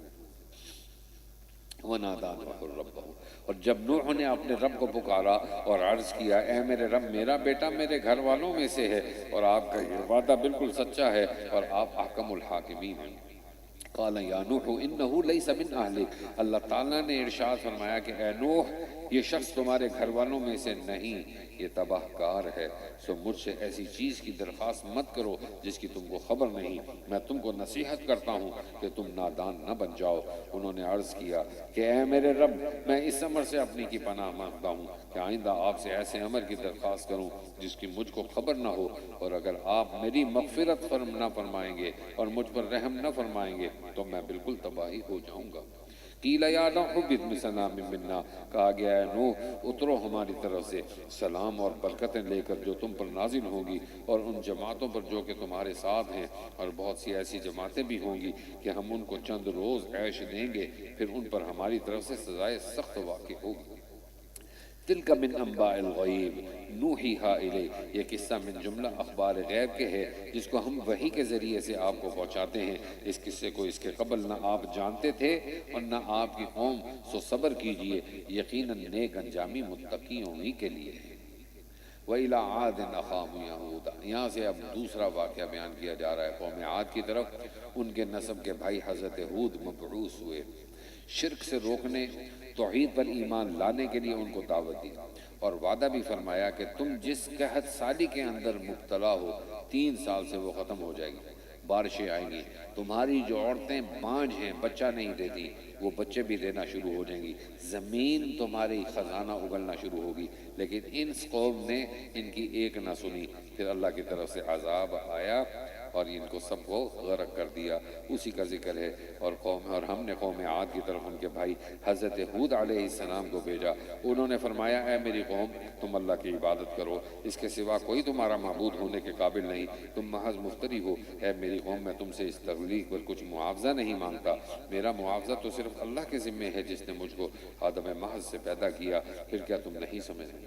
اے میری قوم، تم اپنے گناہ اپنے رب سے معاف کرو، یعنی ایمان لاؤ، اور پھر اس کی طرف متوجہ رہو، وہ تم پر خوب بارشیں برسائے گا اور تم کو وہ قوت دے کر تمہاری قوت میں ترقی کر دے گا، اور مجرم رہ کر ایمان سے اعراض مت کرو۔ ان لوگوں نے جواب دیا کہ اے ہود، آپ نے ہمارے سامنے کوئی دلیل تو پیش کی نہیں، اور ہم آپ کے کہنے سے تو اپنے معبودوں کی عبادت کو چھوڑنے والے نہیں، اور ہم کسی طرح آپ کا یقین کرنے والے نہیں، اور ہمارا قول تو یہ ہے کہ ہمارے معبودوں میں سے کسی نے آپ کو کسی خرابی میں مبتلا کر دیا ہے۔ ہود علیہ السلام نے فرمایا کہ میں علی الاعلان اللہ کو گواہ کرتا ہوں، اور تم بھی سن لو، گواہ رہو کہ میں ان چیزوں سے بالکل بیزار ہوں جن کو تم خدا کے سوا شریک عبادت قرار دیتے ہو، سو تم اور وہ سب مل کر میرے ساتھ ہر طرح کا داؤ گھات کر لو، اور پھر ذرا مجھ کو مہلت نہ دو۔ میں نے اللہ پر توکل کر لیا ہے جو میرا بھی مالک ہے اور تمہارا بھی مالک ہے۔ ما من دابۃ الا هو آخذ بناصیتها، جتنے روئے زمین پر چلنے والے ہیں سب کی چوٹی اس نے پکڑ رکھی ہے۔ ان ربی علی صراط مستقیم، یقیناً میرا رب صراط مستقیم پر ہے۔ پھر اگر تم پھرے رہو گے تو میں تو جو پیغام دے کر مجھ کو بھیجا گیا تھا وہ تم کو پہنچا چکا ہوں، اور تمہاری جگہ میرا رب دوسرے لوگوں کو زمین میں آباد کر دے گا، اور اس کا تم کچھ نقصان نہیں کر رہے، بالیقین میرا رب ہر شے کی نگہداشت کرتا ہے۔ وَلَمَّا جَاءَ أَمْرُنَا، اور جب ہمارا حکم پہنچا، ہم نے ہود علیہ السلام کو اور جو ان کے ہمراہ اہل ایمان تھے ان کو اپنی عنایت سے بچا لیا، اور ان کو ایک بہت ہی سخت عذاب سے بچا لیا۔ اور یہ قوم عاد تھی جنہوں نے اپنے رب کی آیات کا انکار کیا اور اس کے رسولوں کو کہنا نہ مانا، اور تمام تر ایسے لوگوں کے کہنے پر چلتے رہے جو ظالم اور ضدی تھے، اور اس دنیا میں بھی لعنت ان کے ساتھ ساتھ رہی، اور قیامت کے دن بھی۔ خوب سن لو، قوم عاد نے اپنے رب کے ساتھ کفر کیا، خوب سن لو، رحمت سے دوری ہوئی۔ الا بعدا لقوم عاد، جہاں دونوں جہان میں عاد کو جو کہ ہود علیہ السلام کی قوم تھی۔ وَإِلَىٰ ثَمُودَ أَخَاهُمْ صَالِحًا، یہاں سے تیسرا واقعہ قوم سمود کا بیان ہو رہا ہے جن کی طرف حضرت صالح علیہ السلام کو مبعوث کیا، اور یہ حضرت ہود علیہ السلام کے بعد کا قصہ ہے۔ انہوں نے بھی توحید کی دعوت دی، شرک کے خلاف بات کی، لیکن قوم کہنے لگی ہم تمہارے بارے میں بڑے پر امید تھے کہ تم نوجوان ہماری قوم کا سردار بنو گے، لیکن آپ ہمیں اپنے نبوت کی تائید کے لیے کوئی دلیل تو پیش کرو کہ اگر تم اللہ کے نبی ہو۔ تو انہوں نے کہا کیا دلیل چاہیے؟ تو انہوں نے کہا یہ جو پہاڑی ہے اس میں سے ہمیں ایک گامبن اونٹنی نکال کے دو۔ تو پھر انہوں نے دعا کی، انہوں نے کہا دیکھو اگر اونٹنی نکلے گی تو تم نے پھر اس کو تکلیف نہیں پہنچانی، ایذا نہیں دینی۔ اور حضرت سمود نے پھر ان سے دعا کی، حضرت صالح علیہ السلام نے دعا کی تو اس پہاڑ سے اللہ نے اونٹنی کو پیدا کیا۔ پھر یہ اس اونٹنی کے مارنے پر لگے۔ ایک عورت نے ایک قیدار نامی شخص کو کچھ پیسے دیے اور کچھ لالچ دی، اور اس نے اس اونٹنی کو مار دیا۔ پھر اللہ نے اس قوم کے اوپر عذاب دیا۔ وَإِلَىٰ ثَمُودَ أَخَاهُمْ صَالِحًا، اور ہم نے قوم سمود کے پاس ان کے باعث صالح علیہ السلام کو پیغمبر بنا کر بھیجا۔ انہوں نے فرمایا ہے میری قوم تم صرف اللہ کی عبادت کرو، اس کے سوا کوئی تمہارا معبود نہیں۔ اس نے تم کو زمین کے مادے سے پیدا کیا اور تم کو اس زمین میں آباد کیا، تو تم اپنے گناہ کفر اور شرک وغیرہ سے اس سے معاف کرو، پھر ایمان لا کر اس کی طرف متوجہ رہو، بے شک میرا رب قریب ہے، قبول کرنے والا ہے۔ وہ لوگ کہنے لگے اے صالح تم تو اس سے قبل ہم میں ہونہار تھے، کیا تم ہم کو ان چیزوں کی عبادت سے منع کرتے ہو جن کی عبادت ہمارے بڑے کرتے آئے ہیں، اور جس دین کی طرف تم ہم کو بلا رہے ہو واقعی ہم تو اس کی طرف سے بڑے شبے میں ہیں جس نے ہم کو تردد میں ڈال رکھا ہے۔ آپ نے فرمایا اے میری قوم بھلا یہ تو بتلاؤ کہ اگر میں اپنے رب کی جانب سے دلیل پر قائم ہوں اور اس نے مجھ کو اپنی طرف سے رحمت عطا فرمائی ہو، سو اگر میں خدا کا کہنا نہ مانوں تو پھر مجھ کو خدا سے کون بچا لے گا؟ تم تو سراسر میرا نقصان ہی کر لے گا۔ اور اے میری قوم، یہ اونٹنی ہے اللہ کی جو تمہارے لیے دلیل ہے، سو اس کو چھوڑ دو کہ اللہ کی زمین میں کھاتی پھرا کرے، اور اس کو برائی کے ساتھ ہاتھ بھی مت لگانا، کبھی تم کو فوری عذاب آ پکڑے۔ سو انہوں نے اس اونٹنی کو مار ڈالا۔ تو صالح علیہ السلام نے فرمایا تم اپنے گھروں میں 3 دن اور بسر کر لو، یہ ایسا وعدہ ہے جس میں ذرا جھوٹ نہیں۔ سو جب ہمارا حکم عذاب کے لیے آ پہنچا، ہم نے صالح علیہ السلام کو اور جو ان کے ہمراہ اہل ایمان تھے ان کو اپنی عنایت سے اس عذاب سے بچا لیا اور اس دن کی بڑی رسوائی سے بچا لیا۔ بے شک آپ کا رب ہی بڑی قوت والا، غلبے والا ہے۔ اور ان ظالموں کو ایک نعرے نے آ دبایا جس سے وہ اپنے گھروں میں اوندے پڑے رہ گئے، جیسے ان گھروں میں کبھی بسے ہی نہ تھے۔ خوب سن لو، قوم سمود نے اپنے رب کے ساتھ کفر کیا، خوب سن لو، رحمت سے سمود کو دوری ہوئی۔ اب یہاں سے چوتھا واقعہ حضرت ابراہیم علیہ السلام، جس کے بعد فرشتوں کی ایک جماعت انسانی شکل صورت میں آئی۔ حضرت ابراہیم ان کے لیے بچڑا ذبح کر کے لائے، ان کے سامنے رکھا، کیونکہ حضرت ابراہیم مہمانوں کے بغیر کھانا نہیں کھاتے تھے، اور یہ فرشتے تھے جو انسانی شکل میں آئے، انہوں نے کھانا کھایا نہیں۔ اب جب کھانا نہیں کھایا تو حضرت ابراہیم پریشان ہو گئے، پوچھا کون ہو؟ انہوں نے کہا آپ گھبرائیں نہیں، ہم اللہ کے بھیجے ہوئے فرشتے ہیں، ہم حضرت لوط علیہ السلام کے پاس ان کی مدد کے لیے آئے ہیں، اور آپ نے گھبرانا نہیں ہے، آپ کو ہم ایک خوشخبری دیتے ہیں اسحاق کی اور یعقوب کی۔ اور اس کے بعد ہم حضرت لوط علیہ السلام کے پاس جائیں گے۔ یہ قصے کا ذکر ہے، ترجمہ دیکھ لیجئے۔ وَلَقَدْ جَاءَتْ رُسُلُنَا إِبْرَاهِيمَ بِالْبُشْرَىٰ، اور ہمارے بھیجے ہوئے فرشتے ابراہیم علیہ السلام کے پاس بشارت دے کر آئے، اور انہوں نے سلام کیا، ابراہیم علیہ السلام نے بھی سلام کیا۔ پھر دیر نہیں لگائی، ایک تلا ہوا بچڑا لائے۔ سو جب ابراہیم علیہ السلام نے دیکھا کہ ان کے ہاتھ اس کھانے تک نہیں بڑھتے تو ان سے متوحش ہوئے اور ان سے دل میں خوف زدہ ہوئے۔ وہ فرشتے کہنے لگے ڈرو مت، ہم قوم لوط کی طرف بھیجیں گے۔ اور ابراہیم علیہ السلام کی بیوی حضرت سارہ کہیں کھڑی سن رہی تھی، بس ہنسی تو ہم نے ان کو مقرر بشارت دی اسحاق کی، اور اسحاق کے پیچھے یعقوب کی۔ کہنے لگے ہائے خاک پڑے، اب میں بچہ جنوں گی بڑھیا ہو کر، اور یہ میرے میاں بیٹھے ہیں بالکل بوڑھے۔ واقعی یہ بھی عجیب بات ہے۔ فرشتوں نے کہا کہ کیا تم خدا کے کعبوں میں تعجب کرتی ہو، اور خصوصاً اس خاندان کے لوگوں؟ تو تم پر تو اللہ کی خاص رحمت اور اس کی برکتیں نازل ہوتی ہیں رہتی ہیں، بے شک وہ اللہ تعالیٰ تعریف کے لائق اور بڑی شان والا ہے۔ پھر جب ابراہیم علیہ السلام کا وہ خوف زائل ہو گیا اور ان کو خوشی کی خبر ملی کہ اولاد پیدا ہوگی، تو ہم سے لوط علیہ السلام کی قوم کے بارے میں جدال کرنا شروع کیا۔ واقعی ابراہیم بڑے حلیم الطبع، رحیم المزاج، رقیب القلب تھے۔ اے ابراہیم، اس بات کو جانے دو تمہارے رب کا حکم آ چکا ہے، اور ان پر ضرور ایسا عذاب آنے والا ہے جو کسی طرح ہٹنے والا نہیں۔ اور جب ہمارے وہ فرشتے لوط علیہ السلام کے پاس آئے تو لوط ان کی وجہ سے مغموم ہوئے اور ان کے سبب تنگ دل ہوئے، اور کہنے لگے آج کا دن بہت بھاری ہے۔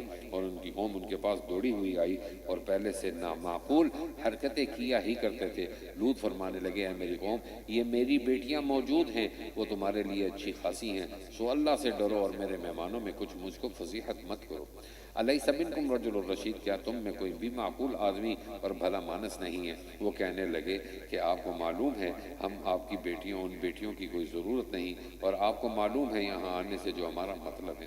لوط فرمانے لگے کیا خوب ہوتا اگر میرا تم پر کچھ زور چلتا یا کسی مضبوط پائے کی پناہ پکڑتا۔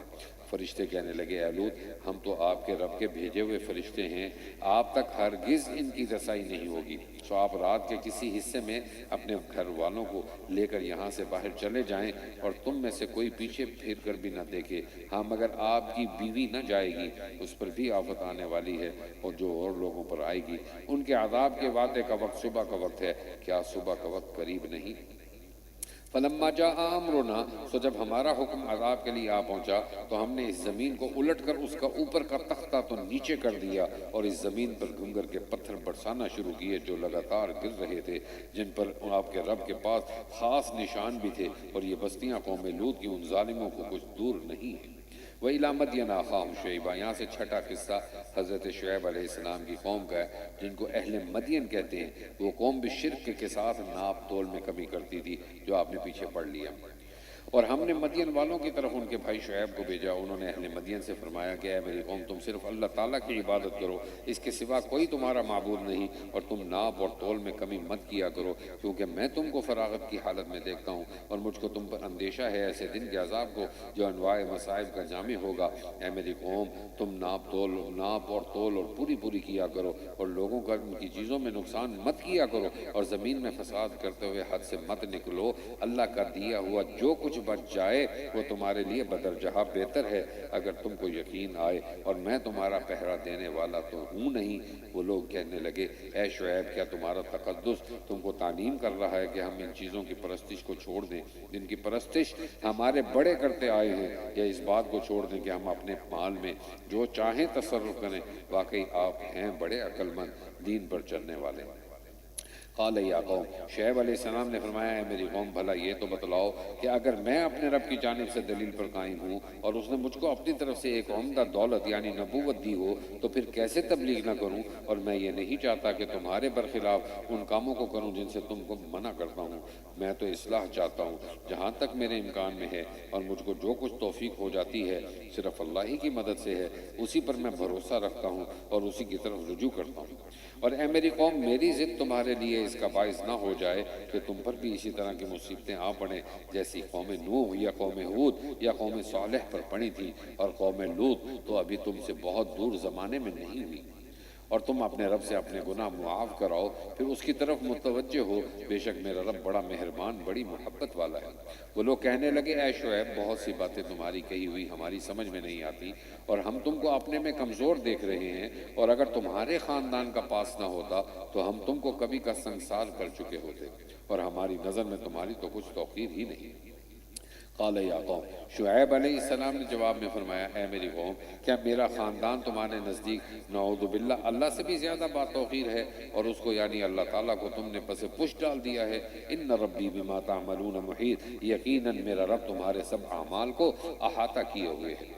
اور اے میری قوم تم اپنی حالت پر عمل کرتے رہو، میں بھی اپنے طور پر عمل کر رہا ہوں، سو اب جلدی تم کو معلوم ہو جاتا ہے کہ وہ کون شخص ہے جس پر ایسا عذاب آیا چاہتا ہے جو اس کو رسوا کرے گا، اور وہ کون شخص ہے جو جھوٹا تھا، اور تم بھی منتظر رہو، میں بھی تمہارے ساتھ منتظر ہوں۔ اور جب ہمارا حکم عذاب کے لیے آ پہنچا تو ہم نے اس عذاب سے شعیب علیہ السلام اور جو ان کے ہمراہی ہیں اہل ایمان تھے ان کو اپنی عنایت خاص سے بچا لیا، اور ان ظالموں کو ایک سخت آواز نے آ پکڑا، سو اپنے گھروں کے اندر اوندے گرے رہ گئے اور مرے جیسے کہ بھی ان گھروں میں بسے ہی نہ تھے۔ خوب سن لو مدین کو رحمت سے دوری ہوئی جیسا سمود رحمت سے دور ہوئے تھے۔ وَلَقَدْ أَرْسَلْنَا، یہاں سے ساتواں قصہ حضرت موسیٰ علیہ السلام اور ان کی قوم کا۔ اور ہم نے موسیٰ علیہ السلام کو بھی اپنے معجزات اور دلیل روشن دے کر فرعون اور اس کے سرداروں کے پاس بھیجا، سو وہ لوگ بھی فرعون ہی کی رائے پر چلتے رہے، اور فرعون کی رائے کچھ صحیح نہ تھی۔ وہ فرعون قیامت کے دن اپنی قوم کے آگے آگے ہوگا، پھر ان سب کو دوزخ میں جا اتارے گا، اور وہ دوزخ بہت ہی بری جگہ ہے اترنے کی جس میں یہ لوگ اتارے جائیں گے۔ اور اس دنیا میں بھی لعنت ان کے ساتھ رہی، اور قیامت کے دن بھی بئس الرفد المرفود، اور برا انعام ہے جو ان کو دیا گیا ہے۔ یہ غارت شدہ بستیوں کے بعض حالات تھے جن کو ہم آپ سے بیان کرتے ہیں، سو بعض بستیاں تو ان میں اب بھی قائم ہیں اور بعض کا بالکل خاتمہ ہو گیا، اور ہم نے ان پر ظلم نہیں کیا، لیکن انہوں نے جو خود اپنے اوپر ظلم کیا، سو ان کے وہ معبود جن کو وہ خدا چھوڑ کر پوجتے تھے ان کو کچھ فائدہ نہ پہنچا سکے جب آپ کے رب کا حکم عذاب کے لیے آ پہنچا کہ ان کو عذاب سے بچا لیتے، اور الٹا ان کو نقصان پہنچایا۔ وَكَذَلِكَ أَخْذُ رَبِّكَ إِذَا أَخَذَ الْقُرَىٰ، اور آپ کے رب کی داروگیری ایسی ہے جب وہ کسی بستی والوں پر داروگیر کرتا ہے جبکہ وہ ظلم اور کفر کیا کرتے ہوں، بلا شبہ اس کی داروگیر بڑی علم رساں اور سخت ہے۔ ان واقعات میں اس شخص کے لیے بڑی عبرت ہے جو آخرت کے عذاب سے ڈرتا ہو۔ ذَلِكَ يَوْمٌ مَّجْمُوعٌ لَهُ النَّاسُ، وہ ایسا دن ہوگا کہ اس میں تمام آدمی جمع کیے جائیں گے۔ وَذَلِكَ يَوْمٌ مَّشْهُودٌ، اور وہ سب کی حاضری کا دن ہے، اور ہم اس کو صرف تھوڑی مدت کے لیے ملتوی کیے ہوئے ہیں، پھر جس وقت وہ دن آئے گا کوئی شخص بدون خدا کے اجازت کے بعد بھی نہ کر سکے گا، پھر ان میں بعضے تو شقی ہوں گے اور بعضے سعید ہوں گے۔ سو جو لوگ شقی ہیں وہ تو دوزخ میں ایسے حال سے ہوں گے کہ اس میں ان کی چیخ پکار پڑ رہی ہوگی، اور ہمیش ہمیش کو اس میں رہیں گے جب تک آسمان زمین قائم ہے۔ ہاں اگر آپ کے رب کو نکالنا منظور ہو تو دوسری بات ہے، کیونکہ آپ کا رب جو کچھ چاہے اس کو پورے طور سے کر سکتا ہے، اور وہ گئے وہ لوگ جو سعید ہیں، جو سو جنت میں ہوں گے، اور وہ اس میں داخل ہونے کے بعد ہمیشہ ہمیشہ رہیں گے جب تک آسمان اور زمین قائم ہیں۔ ہاں اگر آپ کے رب ہی کو نکالنا منظور ہو تو دوسری بات ہے، وہ غیر منقطع عطیہ ہوگا۔ سو یا مخاطب جس چیز کی یہ پرستش کرتے ہیں اس کے بارے میں ذرا شبہ نہ کرنا، یہ لوگ بھی اسی طرح عبادت کر رہے ہیں جس طرح ان کے قبل ان کے باپ دادا عبادت کرتے تھے، اور ہم یقیناً قیامت میں ان کا حصہ عذاب کا ان کا پورا پورا بے کم و کاست پہنچا دیں گے۔ وَلَقَدْ آتَيْنَا، بس ایک رکو جی، وَلَقَدْ آتَيْنَا، اور ہم نے موسیٰ علیہ السلام کو کتاب یعنی تورات دی تھی، تو اس میں اختلاف کیا گیا، اور اگر ایک بات نہ ہوتی جو آپ کے رب کی طرف سے پہلے ٹھہر چکی ہے تو ان کا فیصلہ ہو چکا ہوتا، اور یہ لوگ اس کی طرف سے ایسے شک میں پڑے ہیں جس نے ان کو تردد میں ڈال رکھا ہے، اور بالیقین سب کے سب ایسے ہیں کہ آپ کا رب ان کے اعمال کی جزا کا پورا پورا حصہ دے گا، وہ بالیقین ان کے سب اعمال کی پوری خبر رکھتا ہے۔ فَاسْتَقِمْ كَمَا أُمِرْتَ، تو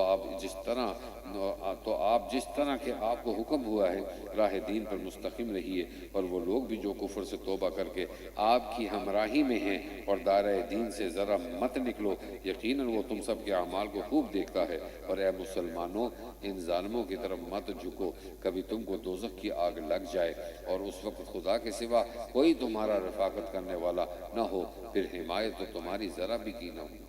اور اے محمد صلی اللہ علیہ وسلم، آپ نماز کی پابندی رکھیے، دن کے دنوں سروں پر یعنی اول اور آخر میں، اور رات کے کچھ حصوں میں۔ ان الحسنات یذھبن السیئات، بے شک نیک کام نامہ اعمال سے مٹا دیتے ہیں برے کاموں کو۔ یہ بات ایک جامع نصیحت ہے نصیحت ماننے والوں کی۔ واصبر فإن اللہ لا یضیع اجر المحسنین، اور صبر کیا کیجئے کہ اللہ تعالیٰ نیکوکاروں کا اجر ضائع نہیں کرتے۔ تو جو امتیں تم سے پہلے ہو گزری ہیں ان میں ایسے سمجھدار لوگ نہ ہوئے جو کہ دوسروں کو ملک میں فساد یعنی کفر و شرک پھیلانے سے منع کرتے، بجز چند آدمیوں کے کہ جن کو ان میں سے ہم نے عذاب سے بچا لیا تھا، اور جو لوگ نافرمان تھے وہ جس ناز و نعمت میں تھے اسی کے پیچھے پڑے رہے اور جرائم کے خوگر ہو گئے۔ وَمَا كَانَ رَبُّكَ لِيُهْلِكَ الْقُرَىٰ، اور آپ کا رب ایسا نہیں کہ بستیوں کو کفر کے سبب ہلاک کر دے اور ان کے رہنے والے اپنے اور دوسروں کی اصلاح میں لگے ہوں۔ اگر آپ کے رب کو منظور ہوتا تو سب آدمیوں کو ایک ہی طریقہ کا بنا دیتا، اور آئندہ بھی ہمیشہ اختلافی کرتے رہیں گے۔ الا من رحم ربک، مگر جس پر آپ کے رب کی رحمت ہو، اور اللہ تعالیٰ ان لوگوں کو اسی واسطے پیدا کیا ہے، اور آپ کے رب کی یہ بات پوری ہوگی کہ میں جہنم کو جنات سے اور انسانوں سے دونوں سے بھر دوں گا۔ وَكُلًّا نَقُصُّ عَلَيْكَ مِنْ أَنبَاءِ الرُّسُلِ، اور ہم پیغمبروں کے قصوں میں سے یہ سارے مذکورہ قصے آپ سے بیان کرتے ہیں جن کے ذریعے سے ہم آپ کے دل کو تقویت دیتے ہیں، اور ان قصوں میں آپ کے پاس ایسا مضمون پہنچا ہے جو خود بھی راست اور واقعی ہے، اور مسلمانوں کے لیے نصیحت ہے اور یاد دہانی ہے۔ اور جو لوگ ایمان نہیں لاتے ان سے کہہ دیجئے کہ تم اپنی حالت پر عمل کرتے رہو، ہم بھی عمل کر رہے ہیں۔ وَانتَظِرُوا اِنَّا مُنتَظِرُونَ، اور تم بھی منتظر ہو، ہم بھی منتظر ہوں۔ وَلِلَّهِ غَيْبُ السَّمَاوَاتِ وَالْأَرْضِ، اور آسمانوں اور زمین میں جتنی غیب کی باتیں ہیں ان کا علم خدا ہی کو ہے، اور سب امور اسی کی طرف رجوع ہوں گے۔ تو اے محمد صلی اللہ علیہ وسلم، آپ اسی کی عبادت کیجئے جس میں تبلیغ بھی داخل ہے، اور اسی پر بھروسہ رکھیے، اور آپ کا رب ان باتوں سے بے خبر نہیں جو کچھ تم لوگ کر رہے ہو۔ وآخر دعوانا ان الحمد للہ رب العالمین۔ اللہم لک الحمد کلہ ولک الشکر کلہ وإلیک یرجع الامر کلہ۔ اللہ لا الہ الا هو الحی القیوم وعنت الوجوہ للحی القیوم وإلہکم الہ واحد لا الہ الا هو الرحمن الرحیم۔ اللہم اعنا على ذکرک وشکرک وحسن عبادتک۔ اللہم احسن عاقبتنا فی الامور كلها واجرنا من خزي الدنیا وعذاب الآخرة۔ سبحان ربك رب العزة عما يصفون وسلام على المرسلين والحمد لله رب العالمين۔ آمين آمين آمين برحمتك يا أرحم الراحمين۔